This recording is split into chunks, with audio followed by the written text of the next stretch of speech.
Good morning, good afternoon, or good evening, everybody. Welcome back to my YouTube channel and to another installment in the Keweenaw and Scenic Valley Railroad build. Over the last two installments, I've made good progress on framing the upper deck. In this installment, I'm going to continue where we left off. So without further ado, let's just head out to the workshop and get busy. Well, I've got these 4 support beams in, and I've also started work on the next frame that goes in here. This level clamped here is just being used as a straight edge, just so I can measure from it and not repeat what I did over the other side of the room. But my allergies are killing me, so I'm just going to go in. Well, I'll see you again tomorrow. Don't go away.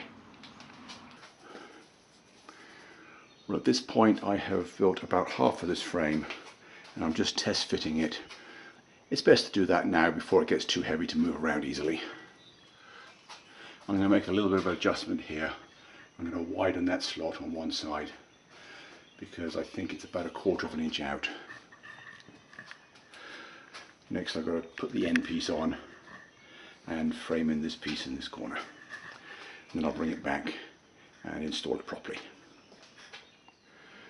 Well, I'm now ready to install this frame. I elected to take it outside the railroad instead of down the aisle because I have this post in the way.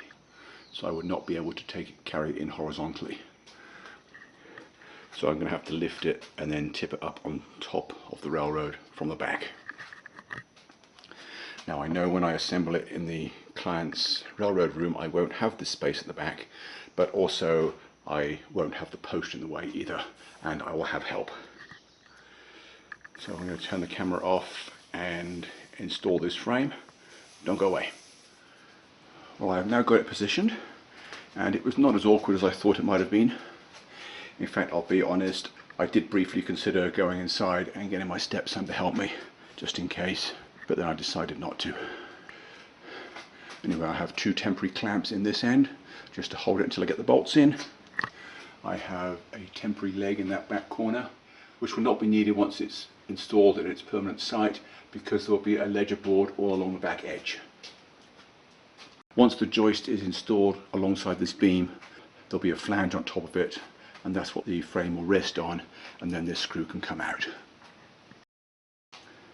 And it is about as level as it is possible to get it, which is always a good sign this late in the build, because there's just the possibility of having so many small errors mounting up, and I was quite pleased to see that there were none.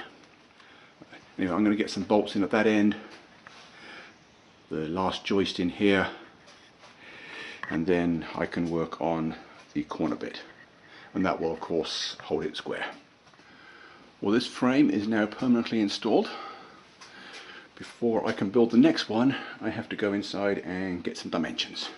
I do have the plans for it inside, but I've got to get it printed out so I can know what to cut. I think I'm going to do that before I come back and fill in this corner. So don't go away, I will check in with you again later. Here is the second yard frame, resting temporarily in place.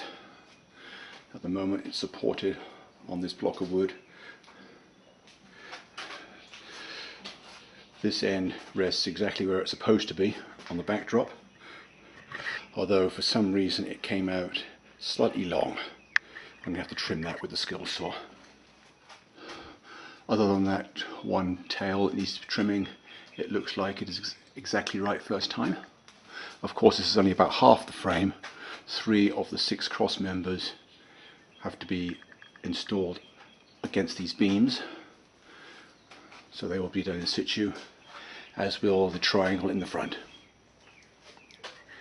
So we get on with that and I'll be right back.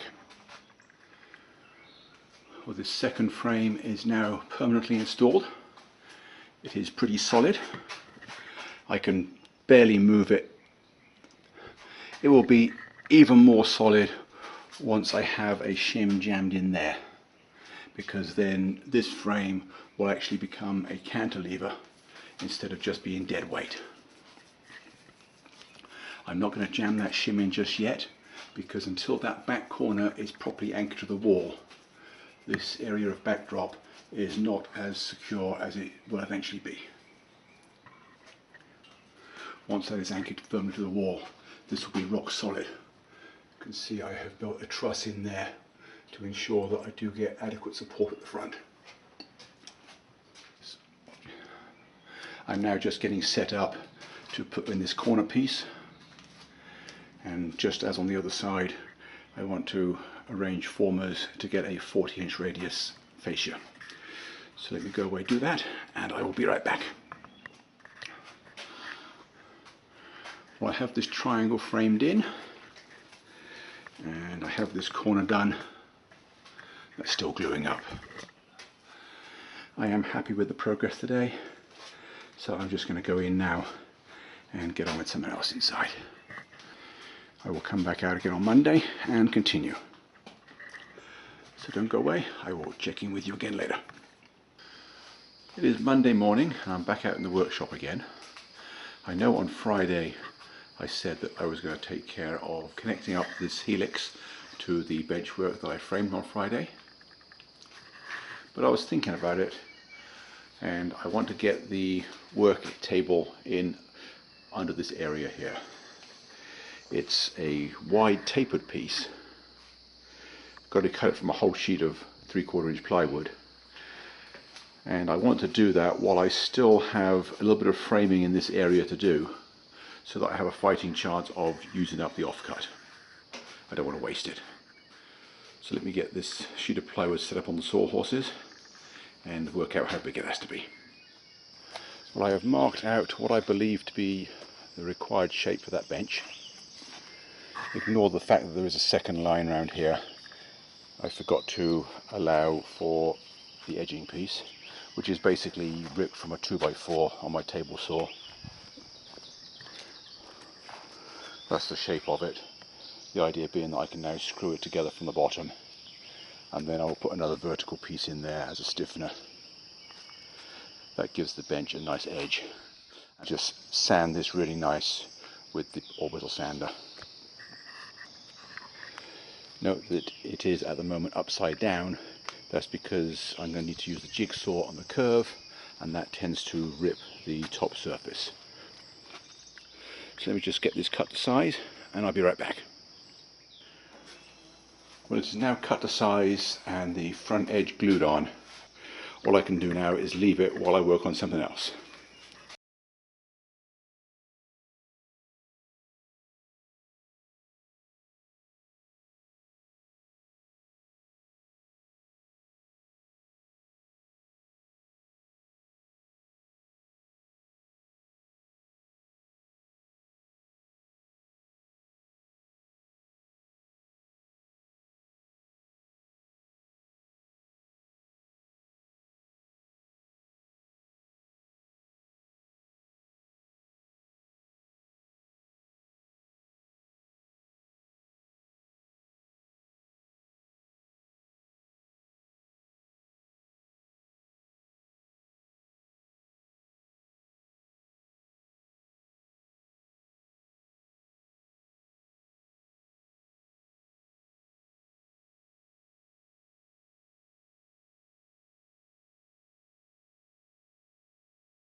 Well, that is all for this week's video.